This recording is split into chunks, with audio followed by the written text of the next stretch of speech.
The bond market continues to spiral out of control. We are almost at 4% on the 10-year, folks.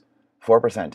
The alarm bells, the red flags are going off right now in spades. What's even crazier, so we see just a flight into the dollar right now as we jump over the dollar. This is the 10-year Treasury, as you can see.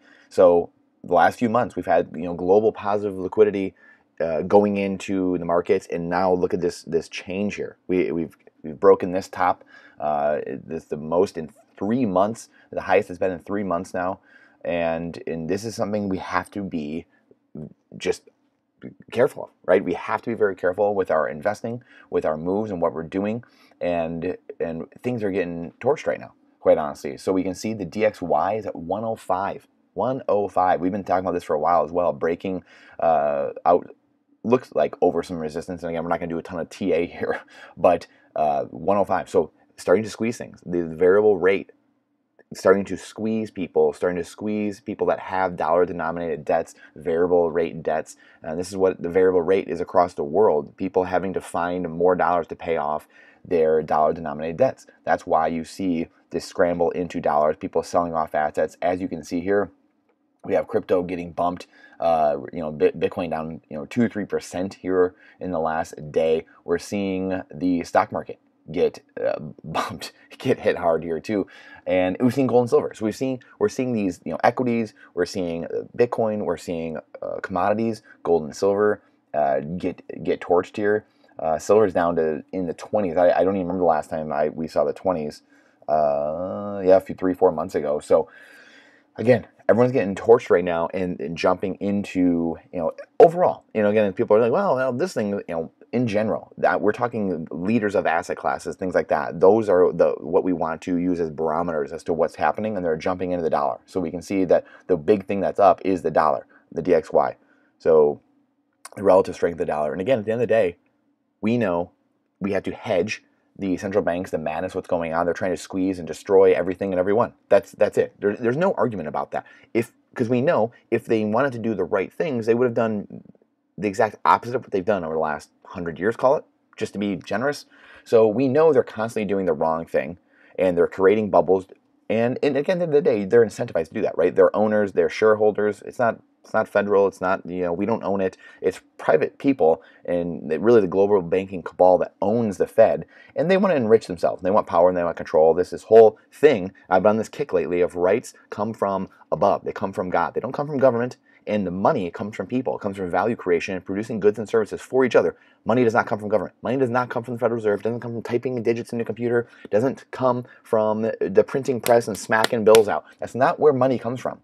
Money comes from thought, comes from idea, comes from execution. That's where money comes from. Issuance should be in private hands, not in the government's hands. This is why we have this, but we've literally just given our wealth away to the Federal Reserve, and they said, great, we're going to enrich ourselves, and we're going to keep you as slaves, like The Matrix. The Matrix, the movie, was built as an enlightenment of, here, you are a cog in this system. You are just in this pod, and we're just going to suck the life force out of you and use the energy to uphold the system. Check out the movie Sea Beast, another great example of the government telling you lies and upholding.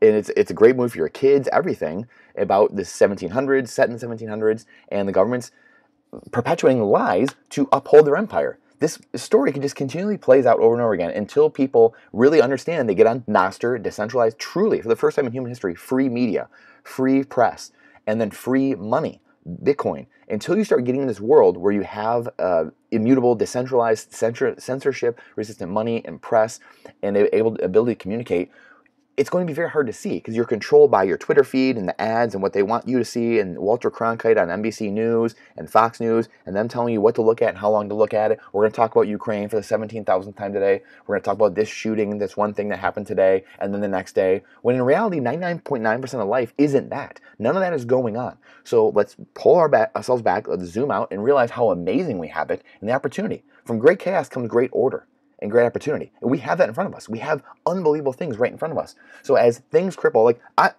to me, it is what it is. When I see things collapsing, I don't know if I'm sick or what it is, but I love seeing things collapse. I'm not going to lie. I really do. I love seeing things when they should. I don't like seeing things collapse in general, but when things should be rooted out, when we have 20% of the S&P 500 are zombie companies, that needs to collapse. That's insanity. Too big to fail means we suck at our job and what we're doing. We've been pillaging and raping you for years and providing you bad products, and we're terrible at what we do. But yeah, we're going to get propped up because we're too big to fail, because too many people are involved, because the government wants to redistribute your wealth. That's nonsense. Those 20% of companies, those 100 companies of the 500 companies should be gone. They should be absolutely gone so the forest fire can come through and new companies can grow up and provide better product and service. That's the life we live in. We live in a world where there's no accountability, no responsibility, and the progress of humanity is halted because we're constantly propping up bad actors, people that are doing a terrible job. This happens in the corporate world, happens in the employee world, happens in the family world, whatever it is, because we continually don't have these conversations. The conversations that need to be had are the ones that ironically don't a lot of times, and the problems just fester. And at the end of the day, that's what the central bankers know. That's what people who, let's be honest, they have a lot of evil intention. Maybe not all of them know it, but they have these evil thoughts or evil intentions. These people that are sucking your life force away from you, knowingly or not, they are using the goodness of humanity against you. They're weaponizing the goodness of humanity because 99% of people are good. If we weren't, we would be at world war all the time. Every single day, we'd all be killing each other. We'd go outside, we'd start shooting at each other. But we know that's not the case because little, if anyone, does that. So we know humans are good by nature, and they use that against you. They use your trust. They use your benevolence. They use your naivete. They use your busyness, and you have a family, you have a life, you have a job, and they use that against you. And your lack of knowledge and what's going on, they use your currency. They steal away from you to go put it into their media and propaganda platforms to disseminate on you what they want you to know and how long they want you to know it. That's the game. That's the game. So I'll get off. Thank you for coming to my TED Talk. I'll get off my stool. But this is why I love seeing the legacy financial system and the legacy fiat system, the media, the financial system absolutely collapse. I love it. This needs to go to 200, the DXY. It needs to absolutely just be complete forest fired. And that way the good, the Nosters, the Zions of the world, decentralized social media built on Bitcoin, the money, the hardest money we've ever had, the largest supercomputer to ever exist on Earth, giving freedom, banking the underbanked, banking the unbanked in Nigeria and Thailand, in Asia. This is why we need a system that enables all people to be in the wealth building game, because the wider this wealth gap grows, the more unrest we're going to have and the more craziness in this fiat world. We need to be in a deflationary world where costs start coming back towards us and our standard of living goes higher. Period. End of the story. So we've gone through everything here. We've seen everything kind of getting hit. We've seen the DXY running up. That's the big thing here.